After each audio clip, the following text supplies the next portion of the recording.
భారత్ నుంచి అలర్ట్ జారీ చేశారు. మరొక బ్రేకింగ్ అంతోని చినాబ్ రివర్ పైన నిర్మించినటువంటి డామ్ గేట్ అని 5 గేట్లు ఎత్తేశారు ఒక్కసారిగా వితౌట్ క్లియర్ ఇన్ఫర్మేషన్ పాకిస్తాన్ వైపు నుంచి ఆ నీరు వదలడంతో అక్కడ ఒక్కసారిగా ఎమర్జెన్సీ కల్పిస్తోంది. సమీప గ్రామాలు సమీప ప్రాంత ప్రజలు మొత్తం కూడా అల్లాడిపోతున్నారు. ఒక్కసారిగా మనం గతంలో కూడా ఇటువంటి నీటి బాంబు పేల్చాం, మరోసారి నీటి బాంబుని పేలుస్తున్నాం. చినాబ్ నదిపైనటువంటి ఆ బగిలార్ అనేటువంటి ఆ డ్యామ్ పై నుంచి 5 గేట్లు ఎత్తేసాం. అంటే ఒక్కసారిగా కిందికి నీళ్లు ప్రవాహంగా వెళ్తుంటే ఇప్పటికే మనం చూస్తాం పాకిస్తాన్ లో నిన్న కూడా సుమారుగా 2 గేట్లు ఎత్తేయగానే అక్కడ ఆల్రెడీ కొంతమంది వ్యక్తులు వచ్చి వాళ్ళ యొక్క పని నిమిత్తం లేదంటే ఇతరత్ర వెహికల్స్ ట్రక్స్ కూడా కనిపించాయి, జేసీబీ లాంటి మెషిన్స్ కనిపించాయి, లారీలు కనిపించాయి, హెవీ ట్రక్స్ కనిపించాయి, అవన్నీ కూడా నీటిలో కొట్టుకుపోయాయి. ప్రెసెంట్ 5 గేట్లు ఎత్తేసామంటే పరిస్థితి ఎలా ఉంటుందో ఆలోచించుకోండి. చినాబ్ రివర్ పైనటువంటి ఆ డ్యామ్ గేట్లు 5 గేట్లు ఎత్తేసినట్టుగా తెలుస్తోంది. సో ఒక్కసారిగా ఆ గేట్లు ఎత్తడంతో పాకిస్తాన్ అల్లాడిపోతోంది. ఎస్ సో మధు ఇలాంటి చాలా ప్రయత్నాలు చేస్తోంది భారత్, పాకిస్తాన్ అల్లాడిస్తోంది. ఒకవైపు బలూచిస్తాన్ మీరు అంటున్నట్టుగా, ఇంకోవైపు నుంచి తాలిబాన్స్, మరోవైపు నుంచి ఇండియన్ అయితే చాలా సమర్థవంతంగా ఉగ్రవాదాన్ని మట్టుబెట్టి ఇక్కడ చూడండి ఆర్టీవీ స్క్రీన్ పైన మరొక బ్రేకింగ్ అంతోంది. పాక్ జెట్స్ ని ఆకాశ్ మిసైల్ కూల్చేసింది. మీకు కనిపిస్తోంది కదా, ఇవన్నీ కూడా ఎక్కడైతే డ్రోన్లు ప్రయోగిస్తున్నారో ఆ డ్రోన్లు ప్రయోగించేటువంటి స్థావరాలు లాంచ్ ప్యాడ్స్ అవన్నీ కూడా ఆ లాంచ్ ప్యాడ్స్ ని డ్రోన్స్ ని మొత్తాన్ని కూడా సమర్థవంతంగా ఇక్కడి నుంచి ఆకాశ్ మిసైల్ వాటిని దెబ్బ కొట్టింది. ఆ డ్రోన్స్ ప్రయోగించేటువంటి స్థావరాలను దెబ్బ కొట్టాం. పాకిస్తాన్ కవ్వింపిచర్లన్నీ ఒక్కసారిగా నేలమట్టలు చేశాం. పాకిస్తాన్ ని దుమ్ము దులిపేశాం. పాకిస్తాన్ ఇక కాలరాత్రి రాసి పెట్టుకో పాకిస్తాన్, అరే పాకిస్తాన్ కుక్క, ఇక నీకు అంతమొనించే సమయం ఆసమైంది. ఏకంగా మా దేశ రాజధాని ఢిల్లీని టార్గెట్ చేశామంటే నీ పీక తెగిపోవడం ఖాయంగా కనబడుతోంది, నీకు చుక్కలు చూపించడం ఖాయంగా కనబడుతోంది. ఈ రోజు ఒక బిగ్ మీటింగ్ కాల్ ఫర్ చేయబోతున్నారు పీఎం మోదీ. ఆ తర్వాత ఇక ఊరుకునే ప్రసక్తే లేదు. ఎన్ని రోజులు చూస్తూ ఊరుకుంటాం? 1, 2, 3, 4 ఇంకా ఇలా ఎన్ని చూస్తూ ఊరుకోవాలి? ఒక్కసారిగా మన మిసైల్ కనుక పాకిస్తాన్ భూభాగాన్ని చీల్చుకుంటూ వెళ్ళిపోతే మీరు ఎప్పుడైనా లోపల అంటే భూతల్లి ఆ తర్వాత కింద ఒక లోకం ఉంటుంది అని చూసారా? ఆ లోకానికి పాకిస్తాన్ వెళ్ళబోతోంది. భూతల్లి కింద కూడా ఇంకో లోకం ఉంటుంది, పాతాళ లోకం అని చెప్తూ ఉంటారు కదా, ఆ పాతాళ లోకానికి పాకిస్తాన్ వెళ్ళబోతోంది. పాకిస్తాన్ ని పాతాళ లోకంలో కలిపేయబోతున్నాం. భారత ప్రభుత్వం ఎమర్జెన్సీ మీటింగ్ కాల్ ఫర్ చేయబోతుంది ఈ రోజు రాత్రి. మరొక బిగ్ అప్డేట్ అందబోతోంది. ఇప్పటివరకు చూసారు కదా టీజర్ అని చెప్పి, ఇక ట్రైలర్ విడుదల చేయబోతున్నాం. ఈ ట్రైలర్ తో అయినా కనీసం పాకిస్తాన్ ఊరుకుందా? సరే లేదంటే సినిమా చూపించాల్సిన సమయం అయితే ఆసరైంది. కానీ సినిమా తయారు చేయడం కోసం సమయం పడుతుంది కదా, వేచి చూద్దాం. ఏదేమైనా మరి భారత ఆర్మీ చాలా సమర్థవంతంగా పెద్ద ఎత్తున అన్ని రకాల ప్రయత్నాలు చేస్తోంది, సమర్థవంతంగా తిప్పికొడుతోంది, మిసైల్స్ ని అడ్డుకుంటోంది, ఫైటర్ జెట్స్ ని కూల్ చేస్తోంది, డ్రోన్ లాంచ్ ప్యాడ్స్ ని పేల్చేస్తోంది. ఇప్పటి వరకు ఈ టీజర్ మాత్రమే చూస్తాం, కానీ పాకిస్తాన్ మాత్రం ఆగడం లేదు. ఈ పాకిస్తాన్ పాతాళానికి తొక్కాలంటే అంతకు మించి కొంత సమయం పట్టొచ్చు, కానీ తొక్కడం మాత్రం గ్యారంటీ. ఈ రోజు ఒక బిగ్ మీటింగ్ కి కాల్ ఫర్ చేయబోతున్నారు ప్రధాని మోదీ. త్రివిధ దళాలతో భేటీ కాబోతున్నారు.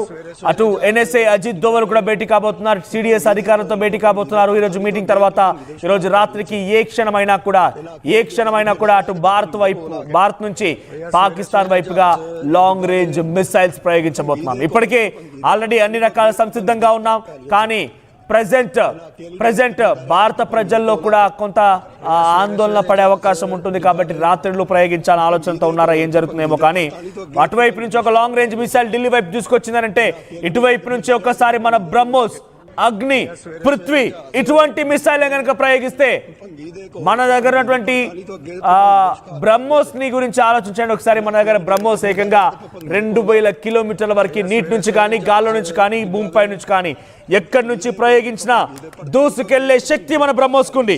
మరి బ్రహ్మోస్ ప్రయోగిస్తే పాకిస్తాన్ పరిస్థితి ఏంటి?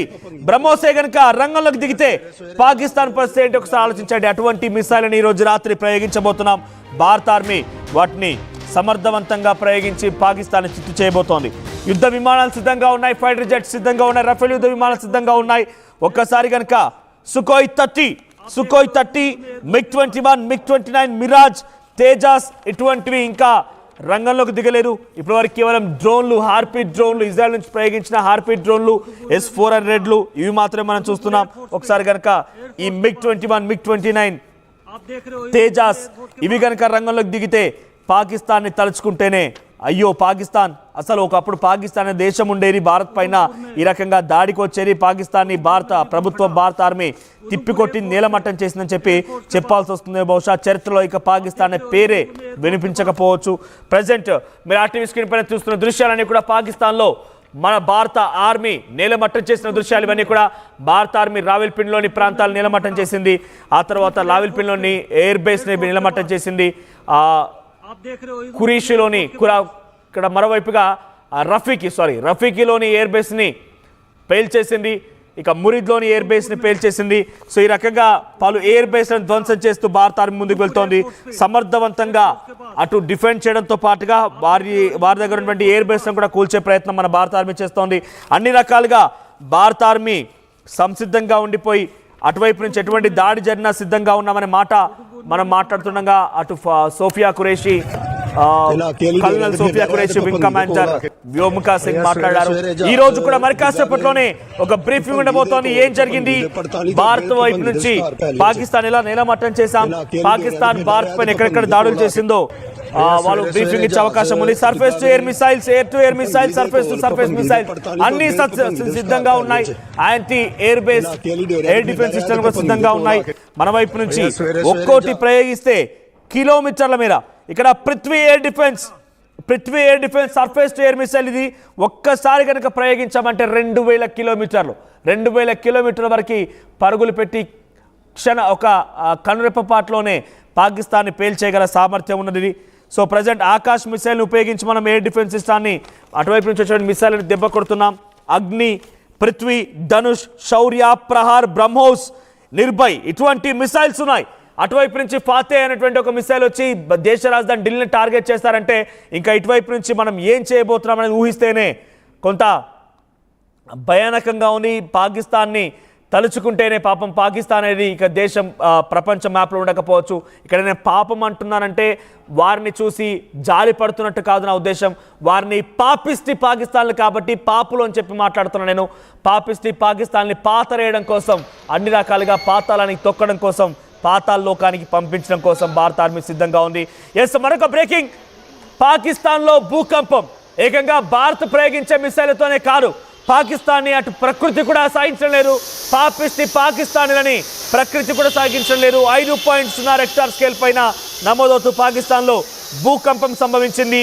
10 కిలోమీటర్ల దగ్గర క్వెట్టా ప్రాంతంలో ఈ భూమి కంపించింది. ఒక్కసారిగా ఇటు భారత్ మిసైల్లే కాకుండా ప్రకృతి కూడా సహకరించడం లేదు పాకిస్తాన్కి. నేను మళ్ళీ చెప్తున్నాను, తాలిబాన్లు పాకిస్తాన్ పై యుద్ధానికి సిద్ధంగా ఉన్నారు. వాళ్ళు దాడి చేస్తున్నారు. బలోచిస్తాన్ నుంచి దాడులకు సిద్ధంగా ఉన్నారు. వాళ్ళు దాడి చేస్తున్నారు. భారత్ తిప్పికొట్టే ప్రయత్నంలో భాగంగా పాకిస్తాన్ని అల్లాడిస్తోంది. పాకిస్తాన్ అతలాకుతల చేస్తోంది. ఇవన్నీ ఒకే ఎత్తైతే అక్కడ